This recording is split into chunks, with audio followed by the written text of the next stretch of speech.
Ever get that feeling? Like you're being pulled back in time. Mm. Maybe it's a familiar scent or an old song, or even just a thought that kind of sends you hurtling back to your childhood or maybe your college days. Mm. That, my friend, is nostalgia. It is. And it's a lot more complicated than you might think. Mm. Today, we're diving into the strange and fascinating history of this powerful emotion. Nostalgia. Nostalgia, exactly. It's fascinating, because nostalgia wasn't always viewed as just like a wistful feeling. Right. In fact, its origins are a lot darker and, well, a lot weirder. Okay, let's unpack this. What do you mean by darker and weirder? Well, imagine this. You're a Swiss soldier All right. stationed far from home in the late 1600s. You start experiencing these strange symptoms like fainting spells, hallucinations, and this overwhelming longing for home. Uh-huh. You're diagnosed with, wait for it, nostalgia. Really? And get this, doctors at the time considered it a potentially fatal disease. Whoa, seriously. Huh. Fatal homesickness. Yeah. That's a far cry from that warm, fuzzy feeling we associate with nostalgia today. Exactly. You see, back then, a young medical student named Johannes Hofer, he coined the term nostalgia from the Greek words nostos, meaning homecoming, and algos, meaning pain. Okay. Hofer's dissertation described these soldiers' intense longing for home, even attributing symptoms like sadness, sleep disturbances, and what he called stupidity of the mind Wow. to this mysterious ailment. So how did they try to treat this disease? Did Yeah. they prescribe a nice cup of hot cocoa and a Hallmark movie marathon? I'm afraid not. No, it wasn't quite that simple. Right. Doctors in those days resorted to some pretty drastic measures. Like- We're talking bloodletting leeches, Yeah. scaring tactics. Some even whispered about burying soldiers alive to shock them out of their longing. What? Can you imagine? That's intense. It seems almost barbaric compared to our modern understanding of mental health. It does. But it speaks to how seriously they took this condition. It did, yeah. What did they believe was causing it? Well, the theories range from the physical, like nerve vibrations or changes in atmospheric pressure, to the, shall we say, more imaginative. Okay. Some even blamed the incessant clanging of Swiss cowbells, claiming the soldiers missed the familiar sound so intensely that it drove them to madness. Cowbells. Yeah. Wow. Talk about a bizarre medical theory. But as you said, it really highlights how differently we view nostalgia today. Yeah. And the irony is, even back then, they believed the most effective cure was simply sending the soldiers back home. Makes sense, right? Get them back to what they miss. But wasn't it always that simple? Not necessarily. You see, many soldiers, upon returning home, found that things weren't the same. Jay. Home had changed, and they had changed too. This created a whole new set of challenges and a sense of displacement, even in the familiar, almost like a longing for a past that no longer existed. It's like that saying, you can't go home again. It's not just about the physical place. It's about a longing for a specific time and feeling that might be gone forever. Exactly. And the shift in thinking about nostalgia from a purely physical ailment to a more psychological experience started to coincide with a period of massive societal change, the Industrial Revolution. Ah, the Industrial Revolution. So much innovation, but also so much upheaval. How did that impact people's feelings of nostalgia? Think about it. The rapid shift from rural agrarian life to the hustle and bustle of urban factory-driven society must have been incredibly disorienting. Yeah. People felt a disconnect from their traditions, from their roots. Uh-huh. It's no wonder they yearned for a simpler time, for a way of life that felt lost. It's almost like nostalgia became a refuge, a way to cope with the anxieties of a rapidly changing world. Precisely. And this sense of yearning for the past found a powerful outlet in the Romantic movement. Yeah. Artists, writers, musicians, they all began to express this collective nostalgia through their work. So we're talking about the likes of Wordsworth with his longing for lost love in simpler times? Or Victor Hugo using his novel The Hunchback of Notre Dame to advocate for the preservation of this grand cathedral, a symbol of France's past. You got it. Yeah. Nostalgia became a powerful force, not just for artistic expression, but for cultural preservation as well. It highlighted a yearning for beauty and tradition in a world that felt increasingly modern, and perhaps to some cold and impersonal. It's amazing how nostalgia can weave its way into art, architecture, even into the very fabric of our identity as individuals and as a society. But this deep dive into nostalgia is far from over. And it takes a darker turn, I'm afraid.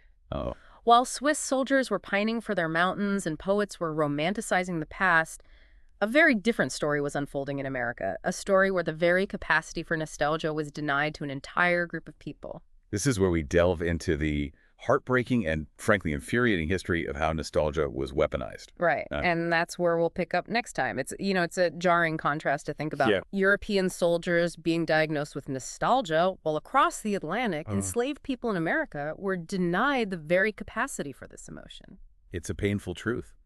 You're talking about the way white slave owners deliberately stripped away the humanity of those they enslaved, right? How could they deny such a fundamental human experience? It was a calculated cruelty, a way to dehumanize and control. Right. The prevailing belief among slaveholders was that enslaved Africans were somehow incapable of experiencing complex emotions like love, grief, and, yes, even nostalgia. It's horrifying. And it fueled the rise of so-called scientific racism. Yeah. They invented these pseudoscientific diseases to explain away the very human desire for freedom and connection. Exactly. One of the most appalling examples is the concept of drapetomania. This disease, concocted by American physician Samuel Cartwright in 1851, purported to explain why enslaved people ran away. Wait, so they actually classified the desire to escape slavery as a mental illness? Tragically, yes. Cartwright and others like him twisted the narrative, claiming that enslaved people who attempted to escape were suffering from a mental disorder that needed to be cured. It's sickening. It's a clear example of how those in power manipulate language and even science to justify their horrific actions and maintain control. And it reveals a darker side of nostalgia. Yeah. Its potential to be weaponized and used to uphold systems of oppression. By denying enslaved people their humanity and their ability to experience something as universal as nostalgia, they sought to control their minds and bodies. It's a stark reminder that while we often associate nostalgia with warm, fuzzy feelings, it has a complex and, at times, incredibly disturbing history. Absolutely. But thankfully, our understanding of nostalgia continued to evolve. As we move into the 20th century, we see a shift away from viewing it as a disease to be cured. Right. And towards a recognition of its complexity as a human emotion. So how did this shift in thinking come about? It was a gradual process, influenced by advancements in psychology and a growing recognition of the importance of emotional well-being. Nostalgia was no longer seen as something to be feared or eradicated, but rather as a mood, an emotion worthy of study and understanding. And I imagine this new perspective opened up all sorts of possibilities for exploring the impact of nostalgia on our lives, right? You're exactly right. And it wasn't long before marketers caught on to the power of nostalgia to influence consumer behavior. Yes. The birth of the nostalgia marketing machine. Precisely. It's a brilliant tactic, really. Think about it. Instead of constantly trying to create something new and innovative, why not tap into people's pre-existing fondness for things from their past? It's like those commercials that use classic songs from your childhood or recreate familiar scenes from beloved movies. It's instant emotional connection. It is. A shortcut to tugging at your heartstrings and hopefully for them, your wallet. Exactly. And this is where the term nostalgia tale comes into play. Marketing professor Donald W. Hinden coined this term to describe the phenomenon of certain products regaining popularity after an initial decline, often thanks to a healthy dose of nostalgia. So you're telling me my mom's insistence on buying that same brand of cereal she ate as a kid isn't just a quirky habit, it's a marketing phenomenon. Well, it might be a bit of both. Yeah. But you see the power of it, right? Right. It's not just about the product itself. It's about the memories and feelings associated with it. Right. And that's a potent mix for marketers. Nostalgia is everywhere in entertainment, too. It is. We're in the age of reboots, remakes, and sequels. Yeah. All playing on our love for the familiar. Think about shows like Stranger Things, which captures the 80s vibe perfectly. Yeah. Or Cobra Kai, which brings back the characters and rivalries from the original Karate Kid movies. Exactly. And it goes way beyond entertainment. Brands leverage nostalgia to sell everything from cars to clothing to, well, as you mentioned, cereal. Think about retro packaging designs or advertising campaigns that evoke a sense of the good old days. It's a way to tap into our longing for simpler times and a sense of comfort and familiarity. But is it all good? I mean, are we becoming too reliant on nostalgia? Are we so busy looking back that we're stifling creativity and progress? It sometimes feels like we're just rehashing old ideas instead of coming up with new ones. That's a really important question, and it gets to the heart of the paradox of nostalgia. Yeah. It can be a powerful force for good, providing comfort, connection, and a sense of identity. But it can also be a double-edged sword, potentially hindering our ability to adapt and innovate. So how do we navigate this complex landscape of nostalgia in a healthy way? How do we appreciate the past without getting stuck in it? It's about finding that balance, recognizing both the benefits and the potential pitfalls. It's about being aware of when nostalgia is being used to manipulate us, whether it's to sell us a product or to influence our political views. Ah, yes. Let's talk about politics. Nostalgia is a powerful tool in the hands of politicians, isn't it? Absolutely. Politicians have long used nostalgia to evoke a sense of a better past, a time when things were supposedly simpler, safer, and more prosperous. And we've seen this play out time and time again. Yeah. Slogans like "Make America Great Again" or "Build Back Better" tap into this deep-seated yearning for a bygone era, for a return to a perceived golden age. And these campaigns can be incredibly effective because they tap into our emotions. They offering a comforting narrative in times of uncertainty and change.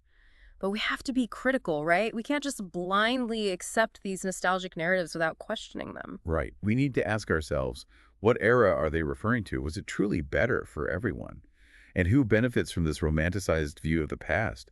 It's about engaging in critical thinking and understanding the historical context behind these appeals to nostalgia. Exactly. Nostalgia can be a powerful tool for manipulation. It's crucial to be aware of how it can distort our understanding of the past and influence our decisions in the present. It's like we're constantly being pulled in two directions. Yeah. A longing for the comfort and familiarity of the past, but also a need to move forward, to adapt, and to create a better future. That tension is at the very heart of nostalgia, but let's not forget it can also be a source of strength, especially in times of uncertainty and crisis. You're right. Think about how during the COVID-19 pandemic, so many people turned to nostalgic media, music, and activities. It was like a collective coping mechanism, a way to find comfort and connection amidst all the isolation and fear. Exactly. Nostalgia can offer a sense of continuity, of belonging, of shared experience. It can help us cope with loss, grief, and anxiety.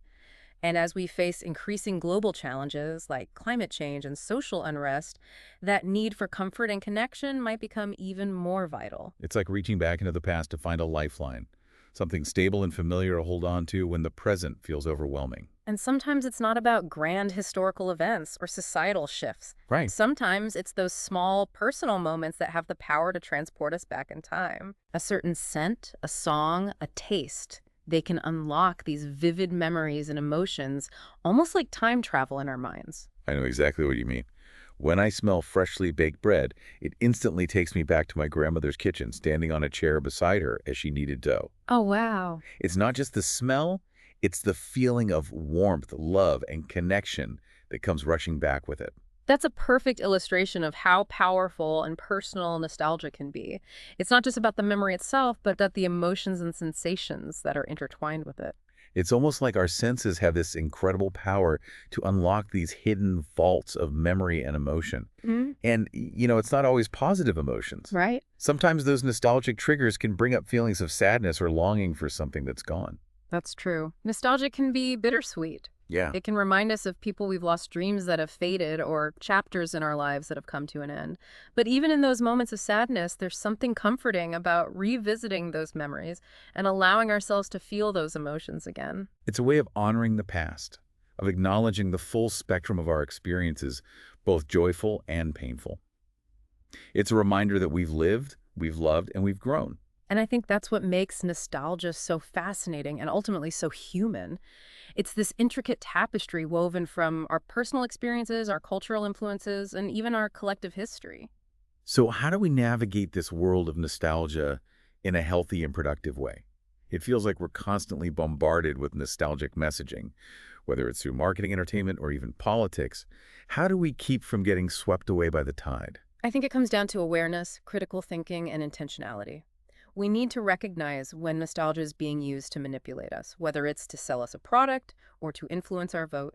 We need to examine the historical context behind those nostalgic appeals and ask ourselves if they're truly reflecting a balanced view of the past. It's like putting on a pair of nostalgia filtering glasses, right? Scrutinizing those messages and being mindful of their intent.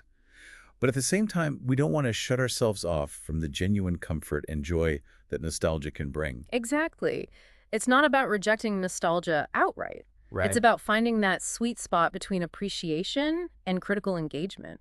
Allow yourself to be transported back to those special moments to connect with those emotions and to find meaning in those memories. Nostalgia can be a powerful tool for self-reflection and for understanding who we are and where we come from.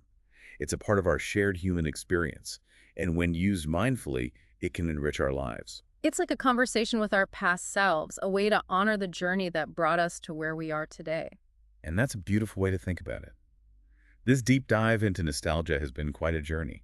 We've explored its strange and often surprising history, uncovered its power to both heal and harm, and grappled with its complexities in our modern world. It's a topic that continues to fascinate and challenge us, and one that will likely remain relevant as long as humans have memories and emotions. So, as we go about our day, let's be mindful of the nostalgia we encounter, both in the world around us and within ourselves. Let's take a moment to reflect on our own relationship with the past. What triggers those nostalgic feelings for us? Are they a source of comfort, a distraction, or something more? How does nostalgia shape our perspective on the present and the future? Those are great questions to ponder. And remember, if you ever find yourself yearning for more deep dives into fascinating topics like this one, be sure to subscribe to The Deep Dive for more insightful explorations of the things that matter most. Until next time, keep exploring, keep questioning, and keep those nostalgic memories close to your heart.